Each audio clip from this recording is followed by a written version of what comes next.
My aunt grabbed my throat at the family barbecue. "You're nothing but a parasite on this family." I couldn't breathe as everyone stood watching. What she didn't see was my parole officer making a surprise visit.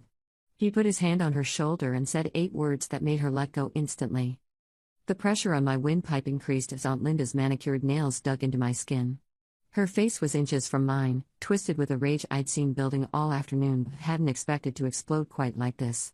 The potato salad I'd been holding clattered to the ground, mayo and chunks of celery spattering across the patio stones my cousin Jake had pressure washed just that morning. "You think you can just waltz back in here like nothing happened?" Her breath was hot against my face, carrying the sharp scent of the white wine she'd been nursing since noon. "Your mother died because of the stress you put her through, and now you show up expecting us to welcome you with open arms?" I clawed at her wrist, trying to pry her fingers loose, but my vision was already starting to narrow. Around us, my family stood frozen. Uncle Robert held his beer bottle halfway to his lips. Cousin Melissa had her phone out, though whether she was filming or about to call for help, I couldn't tell. My father sat in his lawn chair by the grill, staring at his shoes like they contained the secrets of the universe. Nobody moved. Then I heard footsteps on the driveway, crisp and purposeful. A shadow fell across the patio, and a hand settled on Linda's shoulder with unmistakable authority. "Ma'am, you need to release her this second." The voice belonged to Marcus Webb, my parole officer. Linda's grip loosened immediately, her eyes going wide as she took in his badge and the complete lack of humor in his expression.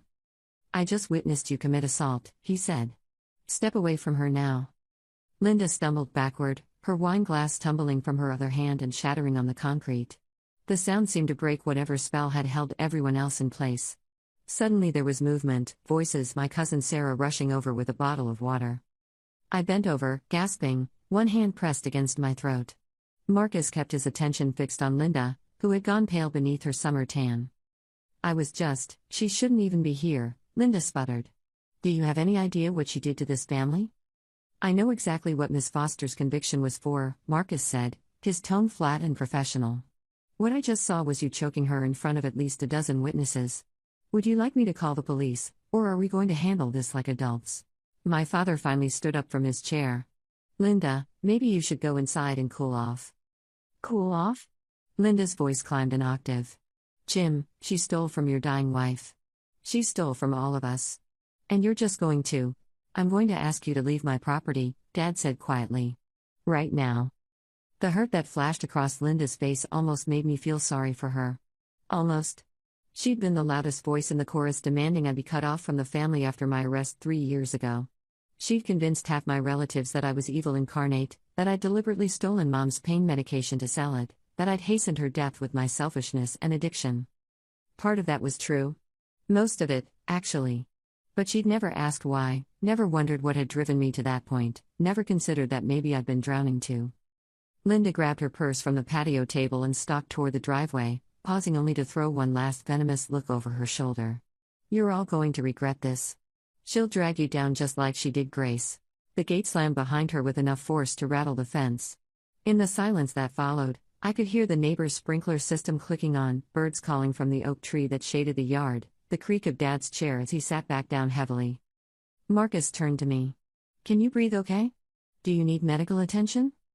I shook my head, though my throat felt like it had been scraped with sandpaper. "I'm fine. Thank you." "I need to speak with you privately." He glanced at the rest of my family, who were still watching with varying expressions of shock, discomfort, and in Uncle Robert's case, barely concealed disapproval. "Is there somewhere we can talk?" Dad stood again, moving slowly like he'd aged a decade in the past 5 minutes. "Use the den. I'll make sure nobody bothers you." Inside the house, away from the afternoon heat and the weight of all those staring eyes, I finally let myself shake. Marcus gestured for me to sit on the worn leather couch that had been in this room since I was a kid. He pulled up the desk chair, flipped it around, and straddled it with his arms resting on the back. "Home visits are supposed to be unannounced," he said. "That's the whole point. But I have to tell you, I wasn't expecting quite that dramatic of an entrance." "Welcome to the Foster family," I said, my voice coming out raspy. "We're very warm and welcoming." A smile flickered across his face before disappearing back into professional neutrality. "How long has she been like that with you?" "Since I got arrested. Before that, actually. Linda never liked me much, even when I was a kid. I think she always thought Mom and Dad spoiled me, that I got away with too much. I rubbed my throat gingerly, feeling the tender spots where her nails had pressed in. She wasn't entirely wrong. That doesn't give her the right to put her hands on you. Marcus pulled out his tablet, stylus poised over the screen. I need to document this. Walk me through what happened, from the beginning of the day. So I did. I told him how Dad had called me 2 weeks ago, his voice uncertain on the phone, asking if maybe I'd like to come to the family barbecue. It would be small, he'd said, just close relatives, nothing overwhelming. It had been 3 years since I'd been to a family gathering. 3 years since Mom's funeral, where Linda had screamed at me in the parking lot of the church while everyone pretended they couldn't hear. I'd almost said no. The halfway house where I'd spent my first 6 months after release had been safe, structured, isolated from all the complicated history I carried with me. But I'd been in my own apartment for 4 months now, working full-time at a medical billing company, attending my meetings religiously, building something that almost resembled a normal life. Maybe it was time to try reconnecting with what remained of my family. I got here around 1, I said. Dad answered the door, gave me a hug. It was awkward, but nice. Then we went to the backyard, and that's when I realized Linda was going to be here. Nobody had mentioned that part. Did she confront you immediately? No, she just stared at me like I'd crawled out of a drain. Made a few comments under her breath when I walked past. I tried to help Dad with the food, tried to make myself useful. My cousins were polite but distant, like I might be contagious. Uncle Robert wouldn't even look at me. The afternoon had crept by with excruciating slowness. I volunteered to bring out more drinks, to refill the chip bowls, anything to keep my hands busy and avoid the clusters of conversation where people's voices would drop when I approached. Sarah, who I'd been close with before everything fell apart, had managed a few minutes of small talk about her new job at the elementary school. It was something. Linda kept drinking, I continued. She got louder as the afternoon went on. Started making these pointed comments about personal responsibility and people who blame their problems on everyone else. Nobody called her out on it, but everyone knew who she was talking about. Marcus's stylus moved across the tablet screen in quick, precise strokes. And the physical confrontation? I was getting more potato salad from the kitchen. When I came back out, she was telling Dad how disappointed Mom would be if she could see him now, enabling my destructive behavior by letting me back in the family. I didn't say anything, just tried to walk past her to the food table. I closed my eyes, remembering the sudden movement in my peripheral vision, the shock of her hand closing around my throat. She moved so fast. 1 second she was sitting down, the next she had me by the neck. You didn't provoke her in any way? I literally didn't say a word to her all afternoon. I barely even made eye contact. Marcus nodded slowly, still writing. And your father asked her to leave only after I intervened. The words hung in the air between us, heavy with implication. I'd noticed that too. My own father had sat there watching while his sister choked his daughter. He'd found his voice only when someone with legal authority showed up. He's grieving, I said, though even to my own ears it sounded like a weak defense. Mom's only been gone for 3 years. He blames me too, in his own way. Maybe he thought I deserved it. Nobody deserves to be assaulted. Marcus set down the tablet. I'm going to be honest with you, Natalie. I should probably file a report about this incident. I witnessed a crime. Under normal circumstances, that's what would happen. My stomach dropped. Please don't. I know how this looks, but Linda's not a bad person. She's just struggling with her grief and taking it out on you physically. His eyebrows rose. That's assault, regardless of the emotional context. And if something like this happens again, it could put you in danger. You know I can't ignore that. If you file a report, it'll make everything worse. The family will close ranks around her. They'll say I'm causing more problems, trying to get her in trouble. Dad will. I stopped, not sure how to finish that sentence. What would Dad do? Pull back the fragile olive branch he'd extended? Decide the drama wasn't worth it? Marcus studied me for a long moment. Tell you what. I'm not going to file anything today. But I'm documenting this incident in my notes, and I'm going to check in with you more frequently. If there's any indication that you're being threatened or harassed by family members, that changes things. Understood? Relief flooded through me. Thank you. Don't thank me yet. I still need to complete the home visit. He picked up the tablet again. Let's talk about your job. How are things going at MediCorp? The next hour passed in the familiar rhythm of our monthly check-ins. He asked about my work schedule, my attendance at meetings, whether I was maintaining contact with my sponsor. He asked to see my recent pay stubs, my lease agreement, the documentation I kept in a folder specifically for these visits. Everything was in order. It had to be. I'd built my entire post-prison life around making sure everything was always in order. When we finally stepped back out onto the patio, most of my relatives had left. Only Dad remained, sitting in his chair by the cold grill, staring at nothing. Sarah was gathering up paper plates and plastic cups, stuffing them into a trash bag. "All set?" Dad asked, his voice carefully neutral. "We're done here," Marcus said. "Mr. Foster, I need you to understand something. If anyone in your family lays a hand on your daughter again, I will pursue charges. She's doing everything required of her, and she deserves to be safe. Even at family gatherings." Dad's jaw tightened. Linda was out of line. "It won't happen again. See that it doesn't." Marcus turned to me. "I'll be in touch next week for our regular appointment. Call me if you need anything before then." After he left, the backyard felt cavernous and empty. Sarah tied off the trash bag and gave me a small, sympathetic smile. "I'm sorry that happened. Linda's been on edge lately. Her divorce is almost final, and she's been drinking more than usual." "That's not an excuse," Dad said suddenly. Both of us turned to look at him in surprise. He was still staring straight ahead, but his hands gripped the arms of his chair. "Grace wouldn't have wanted this. Any of this." My throat tightened again, though this time it had nothing to do with Linda's attack. "Dad, I'm not ready to talk about it." He stood up slowly, like his bones hurt. "But I'm glad you came today. Despite everything." It wasn't forgiveness. It wasn't even close to what I desperately wanted from him, some acknowledgement that he understood why I'd fallen apart after Mom's cancer diagnosis, why I'd stolen her medication in a fog of panic and grief and chemical dependency. But it was something. A crack in the wall that had stood between us for 3 years. Sarah walked me to my car, chattering nervously about nothing in particular. When I hugged her goodbye, she held on a few seconds longer than necessary.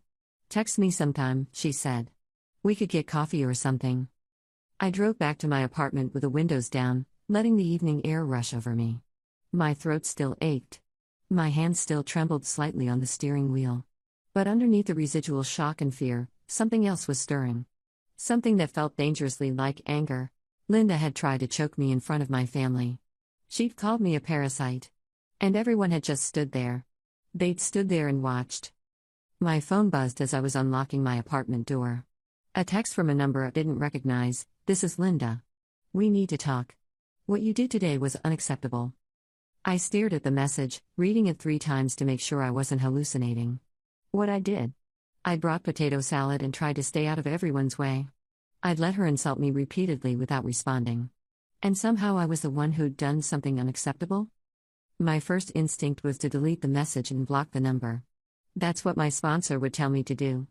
Don't engage with people who are toxic. Protect your recovery. Walk away from conflict. But I didn't delete it.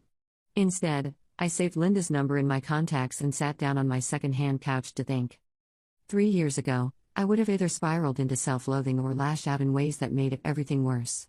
I'd been good at both of those responses back then, toggling between them with the practiced ease of someone determined to prove every bad thing anyone believed about her. That's what addiction had done to me, stripped away all the middle ground, leaving only extremes. Recovery had taught me there were other options. Patience. Strategy. The understanding that not every injury required an immediate reaction. Linda wanted to talk. Fine. We could talk. But it would be on my terms, not hers. I spent the evening researching assault laws in our state, reading through documentation about protective orders and what constituted harassment. I took screenshots of Linda's text message. I photographed the bruises that were already forming on my throat, dark purple marks where her fingers had pressed deepest. Then I called my sponsor, Diane, a 50-something woman with 20 years of sobriety and exactly 0 patience for self-destructive behavior. "Tell me you're not thinking about using," she said when she picked up. "I'm not thinking about using." It was true. That particular escape route had lost its appeal somewhere around my 2nd year in prison, when I'd finally accepted that no high was worth the price I paid. But something happened today, and I need to talk it through. I told her everything: the barbecue, Linda's attack, Marcus's intervention, the text message burning a hole in my phone. When I finished, Diane was quiet for a long moment. "What do you want to happen here?" she finally asked. "I want her to apologize. I want my family to acknowledge that what she did was wrong. I want them to stop treating me like I'm some kind of monster who doesn't deserve basic human decency. The words came out harder than I'd intended, years of suppressed frustration leaking through. I want them to see me. Those are all reasonable things to want. The question is whether going after them will actually help you, or whether it'll just create more drama and pain. I know. That's why I'm calling you instead of responding to her text. Good instincts. I could hear Diane moving around on the other end, the clink of dishes. But I'll be honest with you, sweetie. Sometimes people don't change their minds about us. Sometimes families can't move past what we've done. You might work toward reconciliation for years and never get there. You have to be prepared for that possibility. I know, I said again, though the knowledge sat heavy in my chest. That said, if someone puts their hands on you, you have every right to protect yourself. Document everything. Keep your parole officer in the loop. And if your aunt escalates this, don't hesitate to involve the police. After we hung up, I made myself dinner, grilled chicken and vegetables, the kind of meal that still felt vaguely unreal after years of prison food and halfway house casseroles. I ate mechanically, thinking through my options. I could respond to Linda's text with something calm and reasonable, trying to extend an olive branch. That approach would probably fail, but it would make me look good if things escalated. I could ignore her entirely and focus on strengthening my relationship with Dad and the cousins who'd shown kindness. Or I could do something else entirely, something I hadn't quite figured out yet. My phone buzzed again. Another text from Linda. Don't think you can just ignore me. I know what you're doing, playing the victim. You destroyed this family once already. I took a screenshot of that one too. Then I opened a new document on my laptop and started writing down everything I could remember about the afternoon, times, specific words that had been said, who had witnessed what. If Linda wanted to make this a fight, I'd be ready. But I still didn't respond to her messages. Let her stew in uncertainty. Let her wonder what I was planning. 3 days later, I got a call from Sarah. Hey, I just wanted to give you a heads up. Linda's been calling everyone in the family, saying you threatened her at the barbecue. She's trying to get Uncle Jim to ban you from future family events. I didn't say a word to her the entire time I was there. I know. I was there, remember? But she's spinning this whole narrative about how you got your parole officer to intimidate her, how you're manipulating Dad into feeling sorry for you. Uncle Robert is eating it up. So is Aunt Patricia. Of course they were. What about Dad? He's staying quiet. I think he's trying to figure out what he actually saw versus what Linda's claiming happened. It's messy. Messy. That was one word for it. Thanks for the warning. For what it's worth, I believe you. So does my brother. We both saw her grab you, saw you fall, saw you gasping for air.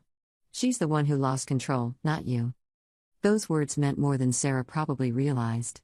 I thanked her again and sat staring at my phone for a long time after we hung up. Linda was trying to control the narrative, to paint herself as the victim and me as the aggressor.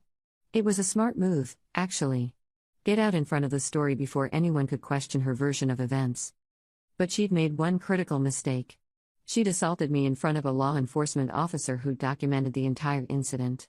Her version of reality would crumble the moment anyone asked for Marcus Webb's account.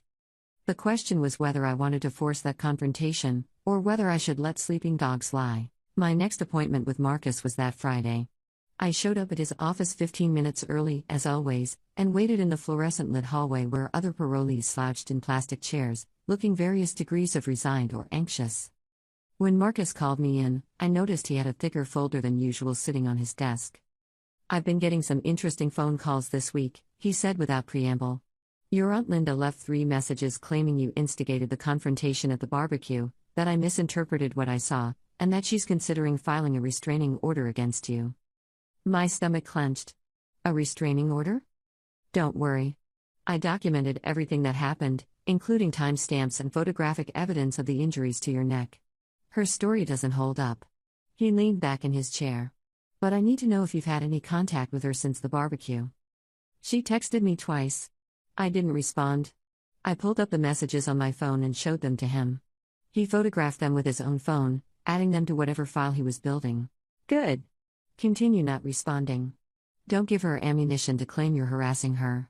He closed the folder and looked at me directly. Here's the situation.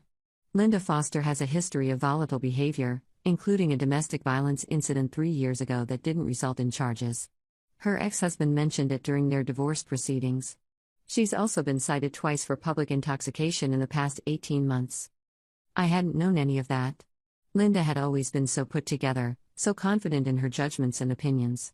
The idea that she was struggling with her own demons was almost shocking. I'm telling you this, Marcus continued, because you need to understand you're not the problem here. She's projecting her own issues onto you, and from what I can see, your family has been letting her get away with it. That stops now. I don't want to cause more problems. You're not causing problems. You're existing, and she's responding to your existence with violence and slander. There's a difference. He pulled out a business card and slid it across the desk. This is a lawyer who specializes in family law. If Linda continues to harass you or if she actually tries to file that restraining order, call him. He owes me a favor. I took the card, turning it over in my hands. Thomas Chen, attorney at law. Thank you. I know you want to repair things with your family. That's admirable. But not at the expense of your safety or your sobriety. If being around these people puts either of those at risk, you need to be willing to walk away. He was right. I knew he was right. But the thought of walking away from the only family I had, broken and hostile as they were, felt like admitting defeat. Like proving Linda right about me being a parasite who only took and never gave back. That weekend, I got a group text from Dad. Family dinner at my place next Sunday. Everyone welcome. Everyone welcome. I stared at those words, trying to decode whether they actually included me or whether it was a generic statement that didn't account for recent events. I wasn't brave enough to ask for clarification. Sarah texted me privately an hour later, "You should come. Dad's been different this week. I think Linda's campaign might be backfiring." So I went. I showed up at Dad's house with homemade brownies, one of the few things I could reliably bake without ruining, and a knot of anxiety in my stomach that made it hard to breathe. Linda's car wasn't in the driveway. Neither was Uncle Robert's. But Sarah's was there, and so was my cousin Tyler's beat-up Civic and Aunt Patricia's sedan. Dad opened the door before I could knock. He looked tired, older than his 63 years, but his eyes were clearer than I'd seen them in a long time. "Come in. Dinner's almost ready." The house smelled like roast chicken and herbs. In the dining room, Sarah was setting the table while Tyler scrolled through his phone. Aunt Patricia, Mom's younger sister who I'd barely seen since the funeral, stood in the kitchen doorway with a glass of iced tea. "Natalie," she said, and pulled me into an unexpected hug. "I'm sorry about last week. Nobody should have to go through that." I hugged her back, feeling something loosen in my chest. "Thank you." "Linda's not coming today," Dad said, saving me from having to ask. "I told her she's not welcome here until she apologizes to you. Robert decided to stay away in solidarity with his wife, which is his choice. I don't want to split up the family," I started, but Dad held up a hand. "The family was already split. We've been split since your mother died, since you got arrested, since I decided it was easier to pull away from you than to deal with my own grief and anger. Linda's behavior last week forced me to look at what we've become, and I don't like what I see." We sat down to dinner, and for the first time in 3 years, I ate a meal with my family without feeling like I was swallowing shards of glass. The conversation was cautious at first, skirting around anything too heavy, but gradually relaxed into something almost normal. Tyler told stories about his new job at the brewery. Sarah talked about her students. Patricia asked me about my work at Medicorp, and actually listened to my answer. Dad was quieter than the others, but he watched me throughout the meal with an expression I couldn't quite read. After dessert, when the others had migrated to the living room to watch a movie, he gestured for me to follow him out to the back porch. We sat in the same chairs where we'd been during the barbecue. The evening was cooler now, autumn finally shouldering aside the last gasp of summer. Dad was quiet for so long I started to think maybe he changed his mind about whatever he wanted to say. "Your mother would be ashamed of me," he finally said. "Dad, let me finish."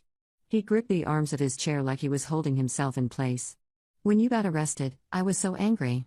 Angry at you for stealing her medication, angry at myself for not noticing sooner what was happening, angry at the whole situation. Grace was dying, and instead of having her final months to just be with her, we had to deal with lawyers and court dates and the police searching our house. I blamed you for taking that time away from us." Each word landed like a stone. I'd known this, of course, but hearing him say it out loud made it real in a different way. "But Linda was wrong when she said Grace died because of stress you caused. Your mother died because she had pancreatic cancer, and that disease doesn't care about family drama. And I was wrong to let you believe I agreed with Linda, that I thought you'd killed your mother with your addiction. He finally looked at me, and his eyes were wet. Grace loved you. Even after everything that happened, even knowing what you'd done, she loved you. And she made me promise, right before she died, that I wouldn't give up on you. She did? She said, Jim, that girl is sick. She needs help, not condemnation. When she gets out, you be there for her. You hear me? I promised I would be. And then I broke that promise for 3 years because I was drowning in my own grief and it was easier to shut you out. I couldn't speak past the lump in my throat. Dad reached over and took my hand, his palm rough and warm. I saw you fall at that barbecue. I saw Linda choking you.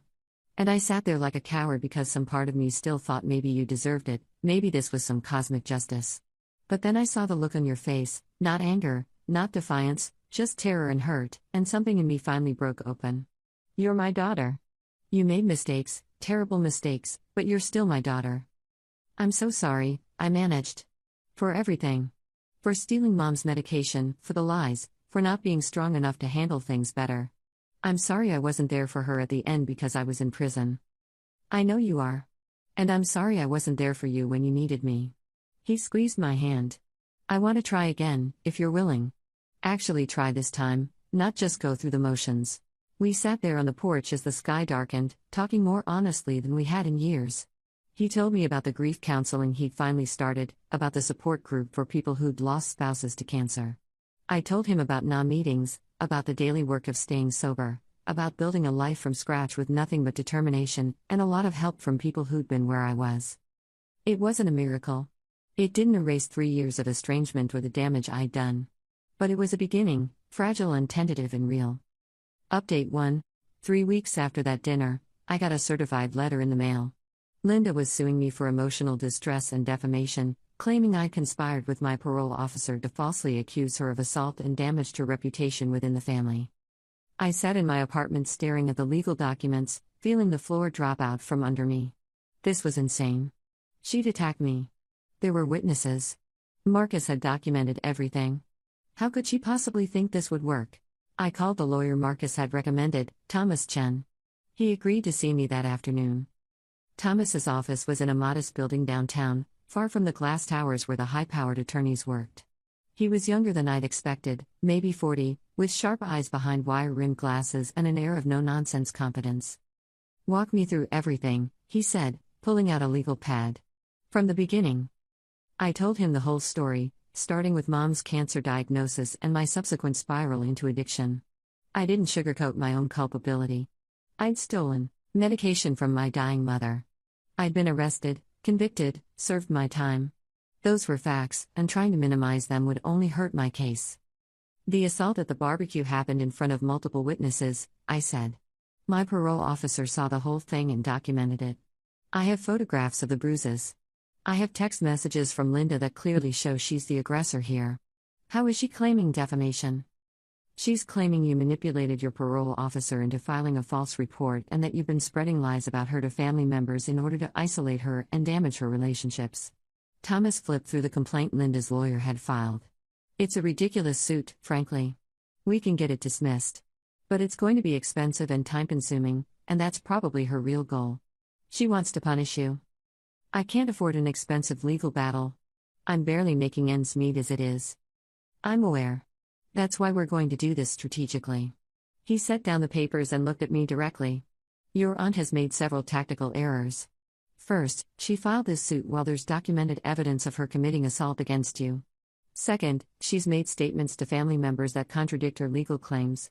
Third, she has a history of volatile behavior and alcohol-related incidents that establishes a pattern. We can use all of that. How? We're going to file a countersuit. Assault and battery, intentional infliction of emotional distress, and if we can establish that her harassment has affected your employment or recovery, we might be able to go after her for those damages too. The idea of suing Linda made my stomach turn. I don't want money from her. I just want her to leave me alone. Then we'll focus on getting a protective order and pushing for a settlement where she agrees to cease all contact with you. But Natalie, you need to understand something. Your aunt is not going to stop unless she's forced to stop. People like her, people who've decided you're the enemy, they don't respond to reasoning or compassion. They respond to consequences. I thought about that word. Consequences. I'd faced plenty of them for my own actions: arrest, prison, parole, rebuilding my life from zero. But Linda had never faced consequences for anything. She choked me in front of witnesses and received nothing but my father asking her to leave his property. She'd launched a campaign of lies about me and faced no pushback. She'd filed a frivolous lawsuit and probably expected me to fold immediately. "Okay," I said. "File the countersuit." Thomas smiled grimly. "Good. Now, I need you to document everything.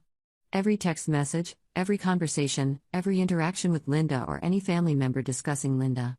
Get statements from witnesses to the assault, your cousin Sarah, anyone else who was there. We're going to build an ironclad case." Over the next few days, I did exactly that. I contacted Sarah, who agreed to write out everything she'd witnessed. Tyler did the same. Even Aunt Patricia, though she seemed uncomfortable with the whole situation, provided a statement confirming that Linda had been drinking heavily that afternoon and that she'd seen Linda grab me by the throat. Marcus Webb provided an official report of the incident, including timestamps, photographs of my injuries, and his own observations about Linda's behavior and demeanor. He also included documentation of Linda's phone calls to his office attempting to change his account of what had happened. "This is going to blow up the family," Sarah warned me over coffee one afternoon. "Uncle Robert is furious. He's saying you're being vindictive, that you should just let it go." I tried letting it go. "She sued me." "I know. I'm not saying you're wrong. I'm just saying it's going to get ugly." She wasn't wrong. Within a week of Thomas filing our countersuit, my phone started ringing with calls from relatives I hadn't heard from in years. Some were supportive. Many were hostile. Uncle Robert left a voicemail that was basically 3 straight minutes of him yelling about how I was destroying the family and proving that Linda had been right about me all along. I didn't return any of the calls. Thomas had advised me to have no contact with anyone who might feed information back to Linda, and that included most of my extended family. Dad, to his credit, held firm. When Robert demanded he control his daughter, Dad apparently told him that his daughter was an adult making her own decisions and that maybe Robert should focus on controlling his wife's violent outbursts instead. That conversation ended their relationship, at least temporarily. The preliminary hearing was scheduled for 6 weeks out. In the meantime, Thomas worked on getting Linda's suit dismissed while simultaneously building our case. He was thorough, methodical, and increasingly confident that we had a strong position. "Her lawyer is going to advise her to drop this and settle," he told me during one of our prep sessions. "The evidence is overwhelmingly in your favor, and if this goes to trial, she's going to lose. Badly? And it'll be public record. What if she doesn't drop it? What if she pushes it all the way? Then we go to trial, and we win. But it'll cost her a lot more than just money. Her history will come out. The domestic violence incident with her ex-husband, the public intoxication citations, the pattern of aggressive behavior. It'll be humiliating for her." Part of me felt guilty about that prospect. But the larger part, the part that was tired of being everyone's scapegoat, felt something else entirely. A cold, clear determination to see this through. 2 weeks before the hearing, Linda's lawyer contacted Thomas with a settlement offer. Linda would drop her suit if I dropped mine, and we'd both agree to no further contact. "She's trying to save face," Thomas explained. "She knows she can't win, but if you accept this offer, she can tell everyone it was a mutual decision to move on. No admission of guilt on her part." "No." He raised an eyebrow. "No?" "She assaulted me. She lied about me to my family. She filed a frivolous lawsuit to intimidate me. And now she wants to walk away like nothing happened?" I shook my head. "I want the protective order. I want her to admit what she did. I want consequences." Thomas studied me for a long moment. "You're sure? Because this is going to get nasty.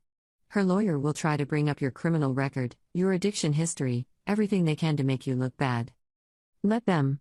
Everything they bring up is already public record. Everything they say about my past is true. I'm not ashamed of where I've been. I'm not ashamed of the work I've done to get here. And I'm not going to let Linda Foster or anyone else make me feel like I deserve to be assaulted." "All right then." A smile flickered across his face. "Let's go to war." Update 2. The hearing was held in a small courtroom that smelled like old wood and recycled air. Linda sat on the opposite side with her lawyer, a sharp-faced woman in an expensive suit who looked like she'd rather be anywhere else. Linda herself looked smaller than I remembered, her confidence replaced by something brittle and defensive. My side of the courtroom was more crowded. Dad sat directly behind me, along with Sarah and Tyler. Aunt Patricia was there too, though she looked uncomfortable about the whole thing. Marcus Webb had taken time off work to attend, ready to testify if needed. The judge, a woman in her 50s with steel gray hair and an expression that suggested she'd seen everything and was impressed by none of it, reviewed the filings with careful attention. Linda's lawyer went first, trying to establish that I'd orchestrated some kind of scheme to falsely accuse her client of assault. It went badly. Thomas had prepared me for the cross-examination, and I answered every question calmly and precisely. Yes, I had a criminal record. Yes, I'd stolen medication. Yes, I was on parole. No, none of that gave anyone the right to choke me. When Marcus took the stand, Linda's lawyer tried to suggest he'd been biased in my favor because of our professional relationship. Marcus shut that down immediately. I documented what I saw, he said flatly. Ms. Foster had her hands around Ms. Natalie Foster's throat. Ms. Natalie Foster was unable to breathe. When I intervened, Ms. Linda Foster released her grip, and I observed visible bruising consistent with strangulation. There was no ambiguity about what occurred. The photographs of my bruised neck were entered into evidence. So were Linda's text messages, which her lawyer tried unsuccessfully to dismiss as emotional responses taken out of context. Sarah's testimony was particularly damaging to Linda's case. She described in detail how Linda had been drinking throughout the afternoon, how she'd been making increasingly hostile comments about me, and how the physical attack had been sudden and violent. I thought she was going to seriously hurt Natalie, Sarah said, her voice shaking slightly. Nobody moved to help. We all just stood there. I'm ashamed of that. By the time Thomas presented our countersuit, Linda's case had already fallen apart. The judge dismissed her complaint with obvious disdain, calling it a transparent attempt to retaliate against the victim of an assault. Then we went on the offensive. Thomas laid out Linda's history of volatile behavior, her alcohol-related incidents, the statements she'd made to family members that contradicted her legal claims. He presented evidence of her campaign to isolate me from the family and damage my reputation. Ms. Linda Foster has demonstrated a pattern of aggressive, unstable behavior directed at my client, Thomas said. She attacked Ms. Natalie Foster physically, then attempted to use the legal system as a weapon when that attack backfired. We're requesting a protective order prohibiting Ms. Linda Foster from any contact with my client, as well as damages for emotional distress and legal fees. Linda's lawyer tried to mount a defense, but it was half-hearted at best. She'd known from the beginning this was a losing case. The judge took less than an hour to reach a decision. She granted the protective order, ordered Linda to cover my legal fees, and issued a stern warning about filing frivolous lawsuits and wasting the court's time. Linda left the courtroom without looking at me. Uncle Robert, who'd shown up for the hearing wearing a suit that didn't quite fit, glared at me with open hostility before following his wife out. A few other relatives I barely knew, people who'd apparently come to support Linda, filed out in silence. Dad hugged me in the hallway outside the courtroom. He didn't say anything, just held on for a long moment before pulling back and nodding at Thomas. "Thank you for taking care of my daughter." "She took care of herself," Thomas replied. "I just helped with the paperwork." That evening, Dad hosted another family dinner.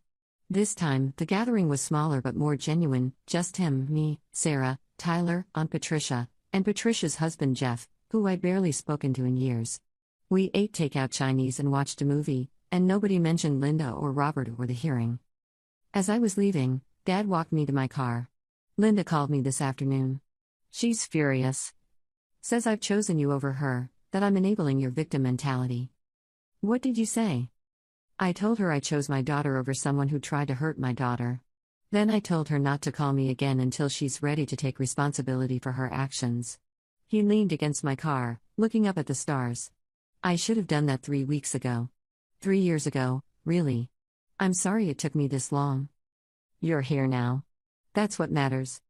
He pulled me into another hug. "Your mother would be proud of you. I'm proud of you." I drove home with those words echoing in my head, feeling something settle inside me that had been unsettled for as long as I could remember. Not forgiveness, that would take time, but something like peace. The protective order meant Linda couldn't contact me directly, but word filtered back through the family grapevine that she was struggling. The court case had apparently been the final straw in her already shaky marriage. Uncle Robert filed for divorce 2 months later. She'd also lost her job after showing up to work drunk one too many times. I felt bad about that. Not guilty, exactly, she'd made her own choices, just as I'd made mine, but sad for her. Sad for what she'd become, sad for the anger and bitterness that had consumed her life. Sarah kept me updated on the family dynamics. Some people are Team Linda, some are Team you, and some are just exhausted with the whole thing. Robert's been trying to turn people against you, but it's not working like he thinks it will. Too many people saw what happened. Too many people read the court documents. 6 months after the hearing, I got promoted at Medicorp. The increase in pay wasn't dramatic, but it meant I could finally start saving money, could think about things beyond just surviving day to day. I moved to a better apartment, one with actual sunlight and neighbors who weren't actively involved in domestic disputes. My relationship with Dad continued to deepen. We had dinner together once a week, sometimes at his place, sometimes at mine. We talked about Mom more easily now, sharing memories without the weight of unspoken resentment crushing every word. He even came to one of my meetings as a guest, sitting in the back and listening as I shared my story with the group. "You're braver than I ever was," he said afterward. "Getting up there, admitting your mistakes, doing the work. I'm proud of you." A year after the assault, Sarah got engaged. She asked me to be a bridesmaid, which felt both wonderful and terrifying. "You're sure?" I asked when she told me. "Won't that cause problems with other family members?" "Probably," she said cheerfully. "But you're my cousin and my friend, and I want you standing up there with me. Anyone who has a problem with that doesn't need to come to the wedding." The wedding was beautiful. Dad walked me down the aisle as part of the wedding party, and I saw several relatives I hadn't spoken to in years. Some were friendly. Others were coolly polite. A few made a point of ignoring me entirely. Linda and Robert weren't there. Sarah hadn't invited them, knowing their presence would make me uncomfortable and honestly not wanting the drama at her wedding. I was grateful for that consideration, though I felt a little guilty about it too. At the reception, Aunt Patricia pulled me aside. "I want to apologize," she said. "For not speaking up sooner, for letting Linda treat you the way she did. Your mother was my sister, and I should have protected you the way she would have wanted." "You're here now," I said, echoing what I'd told Dad. "That matters." I danced with my father to an old song Mom had loved, both of us a little teary-eyed. I laughed with Sarah and Tyler and caught up with cousins I'd thought I'd lost forever. And when the evening ended, I drove home alone to my apartment, but I didn't feel lonely. 2 years after the assault, my parole ended. I completed every requirement, passed every drug test, maintained steady employment and housing. Marcus Webb came to my apartment for the final check-in, the last official interaction we'd have. "You've done exceptional work," he said, signing off on the final paperwork. "You should be proud of yourself. I couldn't have done it without your help. You showing up at that barbecue, documenting what Linda did, that changed everything. I just did my job. You did the hard part." He stood to leave, then paused. "Can I give you some unofficial advice, now that you're no longer my responsibility?" "Of course." "Don't spend the rest of your life trying to make your family understand or accept you. Some of them will, and that's great. But some of them never will, and that's not your failure. You've rebuilt your life from the ground up. You've done everything asked of you and more. If they can't see that, it's their loss, not yours." After he left, I sat with those words for a long time. He was right. I'd spent years trying to prove I was worthy of my family's love, trying to make up for my mistakes, trying to be good enough. But worthiness wasn't something I needed to earn. I was worthy because I was human, because I existed, because I'd done the hard work of changing my life. Last week, I ran into Uncle Robert at the grocery store. We stood in the produce section, both of us frozen, neither sure what to say. Finally, he nodded stiffly and moved past me toward the apples. It stung, but not as much as it once would have. Some relationships are broken beyond repair, and that's okay. I have Dad. I have Sarah and Tyler and Aunt Patricia. I have my friends from NA, my sponsor Diane, my coworkers who've become genuine friends. I have a life I built myself, brick by brick, from rubble. Linda reached out once, about a year ago, through a mutual acquaintance. She wanted to reconcile and move forward. The message was vague about whether that included any kind of apology or acknowledgement of what she'd done. I didn't respond. Some bridges are supposed to stay burned. Yesterday was the 3rd anniversary of that barbecue. I spent it having dinner with Dad, looking through old photo albums from when Mom was still alive. We laughed at pictures of me as a gap-toothed kid, cringed at teenage photos with questionable fashion choices, and lingered over images of Mom smiling in the garden she loved. "She'd be so happy to see us like this," Dad said softly. "Together again?" "Yeah," I agreed. "She would." That night, I sat on my apartment balcony watching the city lights and thinking about everything that had changed. 3 years ago, I'd been barely holding on, drowning in grief and addiction and self-hatred. I'd stolen from my dying mother. I destroyed my family's trust. I'd gone to prison. But I'd also survived. I'd gotten clean. I'd rebuilt my life and my relationships with the people who mattered most. I'd stood up to someone who tried to hurt me, and I'd won. Linda had called me a parasite, said I was nothing. She tried to choke the life out of me, literally and figuratively. But she'd failed. I was still here, still breathing, still building a life worth living. And that, more than any courtroom victory or family reconciliation, felt like the real revenge. Not hurting her back, but refusing to let her hurt me anymore. Not proving her wrong through words, but through the simple act of continuing to exist and thrive despite everything she'd tried to do. The anger I'd carried for so long had transformed into something else, not forgiveness, exactly, but a kind of peaceful indifference. Linda no longer had power over my emotional state. She was just someone I used to know, someone who'd made bad choices and was living with the consequences. I thought about reaching out to her sometimes, extending an olive branch, but always talked myself out of it. Some wounds heal better without reopening them. Some people are meant to exit your life and stay exited. 3 years after that barbecue, I'm genuinely happy. Not perfectly healed, I still go to therapy weekly, still attend meetings, still have days when the weight of everything feels crushing. But I'm happy. I have meaningful work, genuine relationships, a future I'm building deliberately instead of just stumbling through. Marcus Webb's 8 words at that barbecue, "I just witnessed you commit assault, ma'am," had changed the trajectory of my life. Not because they magically fixed everything, but because they'd given me the foundation to start fixing things myself. Someone with authority had witnessed what happened and said, clearly and without equivocation, that it was wrong. That I hadn't deserved it. Sometimes that's all we need. Someone to witness our pain and say, "This is not okay." The rest, the healing, the rebuilding, the hard work of becoming whole again, that's on us. But that initial validation, that external confirmation that we're not crazy, that what happened to us was genuinely wrong, that can be the catalyst for everything else. I hope Linda finds her own healing eventually. I hope she deals with her drinking, her anger, her pain. I hope she finds peace. But that's her journey, not mine. My journey is about moving forward, about building a life I'm proud of, about being someone my mother would recognize and love. And I'm doing that. One day at a time, one step at a time, I'm doing that. Final thoughts: recovery is rarely a straight line, and forgiveness is never owed. We owe ourselves safety, dignity, and the courage to protect what we've rebuilt from those who would tear it down again, even when those people share our blood. The greatest act of defiance against those who hurt us isn't revenge or anger, but the stubborn insistence on building a life worth living despite them. And sometimes, the bravest thing we can do is stop trying to make people understand us, and simply live well enough that their understanding no longer matters. Love yourself fiercely, protect your peace relentlessly, and remember that every day you survive is proof of your own quiet strength.